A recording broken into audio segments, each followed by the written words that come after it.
أشهد أن لا إله إلا الله وحده لا شريك له وأشهد أن محمدا عبده ورسوله أما بعد فأعوذ بالله من الشيطان الرجيم بسم الله الرحمن الرحيم. These are the Ramadan Daily Quran Studies for the year 2025, written by Zahid Aziz and produced by Ahmadiyya Anjuman Ishaat Islam, Lahore, UK. Study 24. Prophet Muhammad, his generous treatment of the enemy. The Holy Prophet was told the following about those who rejected him. ليس لك من الأمر شيء أو يتوب عليهم أو يعذبهم فإنهم ظالمون ولله ما في السماوات وما في الأرض يغفر لمن يشاء ويعذب من يشاء والله غفور رحيم. You have no concern in the matter whether he turns to them mercifully or punishes them. Surely they are wrongdoers. And to Allah belongs whatever is in the heavens and whatever is in the earth. He forgives whom he pleases and punishes who he pleases. And Allah is forgiving, merciful. Chapter 3, verse 128 to 129. As a mortal, the Holy Prophet might have sometimes desired a severe punishment for his enemies, but he is told that it was not his concern, as Allah might forgive them, even though they deserved punishment. The all-comprehensiveness of the mercy of God expressed in this verse is unique in any sacred literature. The words, he forgives whom he pleases and punishes whom he pleases, mean that no human being, whoever, whether a prophet or not, can claim to know that certain people will be forgiven by God and certain other people will be punished. We can only know and mention the ways which lead to forgiveness and those which lead to punishment. When the Muslims won the Battle of Badr, they took some 70 prisoners from the enemy soldiers. The following verse addresses the Holy Prophet about them. يا أيها النبي قل لمن في أيديكم من الأسرى إن يعلم الله في قلوبكم خيرا يؤتكم خيرا مما أخذ منكم ويغفر لكم والله غفور رحيم. O Prophet, say to those of the captives who are in your hands, if Allah knows anything good in your heart, He will give you better than what has been taken from you, and will forgive you. And Allah is forgiving, merciful. Chapter 8, verse 70. What has been taken from you is the amount some of them had to pay to the Muslim community for their release. This was sent by their relatives from Mecca. The Holy Prophet released all these prisoners of war in the following ways.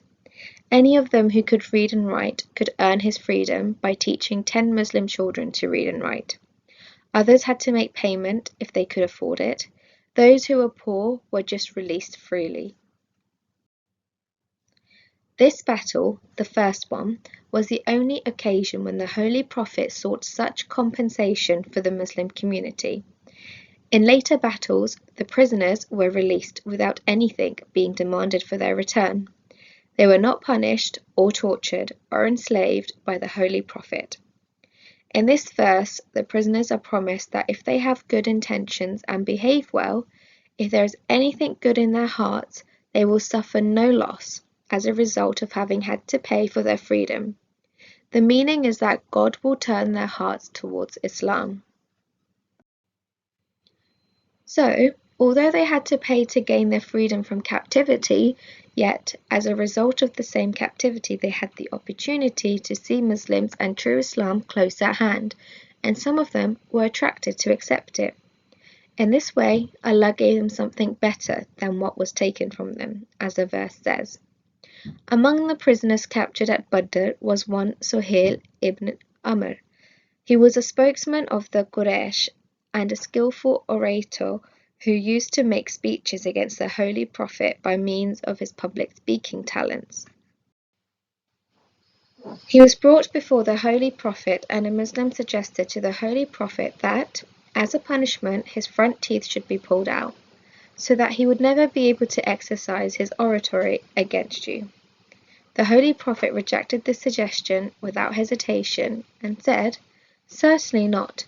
I will not mutilate anyone, for God would mutilate me as a punishment even though I am his prophet." In the story of the Prophet Joseph in the Quran, Joseph's 10 older brothers conspired against him and succeeded in removing him from the family home when he was a teenager by abandoning him in a wilderness. As a result, Joseph spent years in Egypt, first as someone's slave and later in prison. Eventually, he reached the high position of being the second in command of the king in Egypt. Now these brothers needed his help to obtain food to survive a famine. He could have punished them from how they had treated him, but he forgave them by saying, قال لا تثريب عليكم اليوم يغفر الله لكم وهو أرحم الراحمين. He said, "There is no reproach against you this day. Allah may forgive you, and He is the most merciful of those who show mercy." Chapter 12, verse 92. We mention this because the Holy Prophet also had to go into exile to Medina because of persecution by his brethren in Mecca. After 8 years spent in exile at Medina, when the Holy Prophet conquered Mecca, he had all these people before him in his power. They had persecuted him and other Muslims for years, tortured and killed many of them, driven them out from Mecca, and then waged war against them repeatedly. They had tried to murder him many times. He now addressed them and asked them, "What treatment do you expect from me?" They replied that they hoped for good treatment because he was of noble character. The Holy Prophet declared, "I say as my brother Joseph said, there is no reproach against you this day." This act of unconditional forgiveness of your bloodthirsty foes when they are completely in your power and submitting before you has no parallel in world history. End of study 24.